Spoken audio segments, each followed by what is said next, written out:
ಕರ್ನಾಟಕದಲ್ಲಿ ಅಗತ್ಯ ವಸ್ತುಗಳ ಬೆಲೆ ಏರುತ್ತಲೇ ಇದೆ. ಆಗ ಇದರ ಜೊತೆ ರಾಜ್ಯ ಸರ್ಕಾರವು ಹಾಲಿನ ಬೆಲೆಯನ್ನು 1 ಲೀಟರ್ಗೆ 4 ರೂಪಾಯಿ ಏರಿಕೆ ಮಾಡಿದೆ. ಇದಕ್ಕೂ ಮೊದಲು ವಿದ್ಯುತ್ ದರ, ಬಸ್ ಟಿಕೆಟ್ ಅನ್ನು ಏರಿಸಲಾಗಿತ್ತು. ಅಗತ್ಯ ವಸ್ತುಗಳ ದರ ಏರಿಸುತ್ತಾ ಸರ್ಕಾರವು ಜನರಿಗೆ ಶಾಕ್ ನೀಡುತ್ತಲೇ ಬಂದಿದೆ. ಆಟೋ ಚಾಲಕರು ಸಹ ತಮ್ಮ ದರವನ್ನು ಏರಿಕೆ ಮಾಡಿಕೊಂಡಿದ್ದರು. ಈಗ ಹೋಟೆಲ್ಗಳ ಸರದಿಯಾಗಿವೆ. ಟಿಕೆಟ್, ಹಾಲು ಹಾಗೂ ಹಾಲಿನ ಉತ್ಪನ್ನಗಳ ದರ ಏರಿಕೆಯಿಂದಾಗಿ ಹೋಟೆಲ್ ಉದ್ಯಮಗಳಿಗೆ ನಷ್ಟವಾಗುತ್ತಿದೆ. ಹೀಗಾಗಿ ಹೋಟೆಲ್ ಮಾಲೀಕರು ಸಹ ಒಂದು ನಿರ್ಧಾರಕ್ಕೆ ಬಂದಿದ್ದಾರೆ. ನಷ್ಟ ಸರಿದೂಗಿಸಲು ಹೋಟೆಲ್ಗಳಲ್ಲಿ ಬೆಲೆ ಏರಿಸುವುದು ಅನಿವಾರ್ಯವಾಗಿದೆ. ನಂದಿನಿ ಹಾಲು, ಮೊಸರು ದರ ಏರಿಕೆಯಿಂದ ಹೋಟೆಲ್ ಮಾಧ್ಯಮಕ್ಕೆ ಭಾರಿ ಹೊಡೆತ ಬಿದ್ದಿದೆ. ಸರ್ಕಾರದ ಬೆಲೆ ಏರಿಕೆ ನಿರ್ಧಾರಕ್ಕೆ ಹೋಟೆಲ್ ಮಾಲೀಕರು ತೀವ್ರ ಆಕ್ರೋಶ ಹೊರಪಡಿಸಿದ್ದಾರೆ.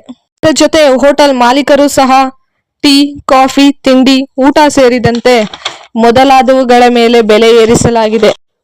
ಏಪ್ರಿಲ್ 1ರಿಂದ ದರ ಅನ್ವಯವಾಗುತ್ತದೆ. ಪ್ರತಿ ಲೀಟರ್ ಹಾಲು, ಮೊಸರಿಗೆ 4 ರೂಪಾಯಿ ದರವನ್ನು ಏರಿಕೆ ಮಾಡಲಾಗಿದೆ. ಸಿ ಹಾಲು, ವಿದ್ಯುತ್, ಅಡಿಗೆ ಅನಿಲ ಸಿಲಿಂಡರ್ ಬೆಲೆಗಳು ಹೆಚ್ಚಿಗೆ ಇರುವುದರಿಂದ ಊಟ, ತಿಂಡಿ, ಕಾಫಿ, ಟೀಗಳನ್ನು 10% 15% ಏರಿಕೆ ಮಾಡಬೇಕಾಗಿರುವುದು ಅನಿವಾರ್ಯವಾಗಿದೆ. ಇಲ್ಲದಿದ್ದರೆ ಹೋಟೆಲ್ ಮಾಲೀಕರು ನಷ್ಟಕ್ಕೆ ಒಳಗಾಗುತ್ತೇವೆ ಎಂದು ಹೋಟೆಲ್ ಉದ್ಯಮಿಗಳ ಒಕ್ಕೂಟ ತಿಳಿಸಿದೆ.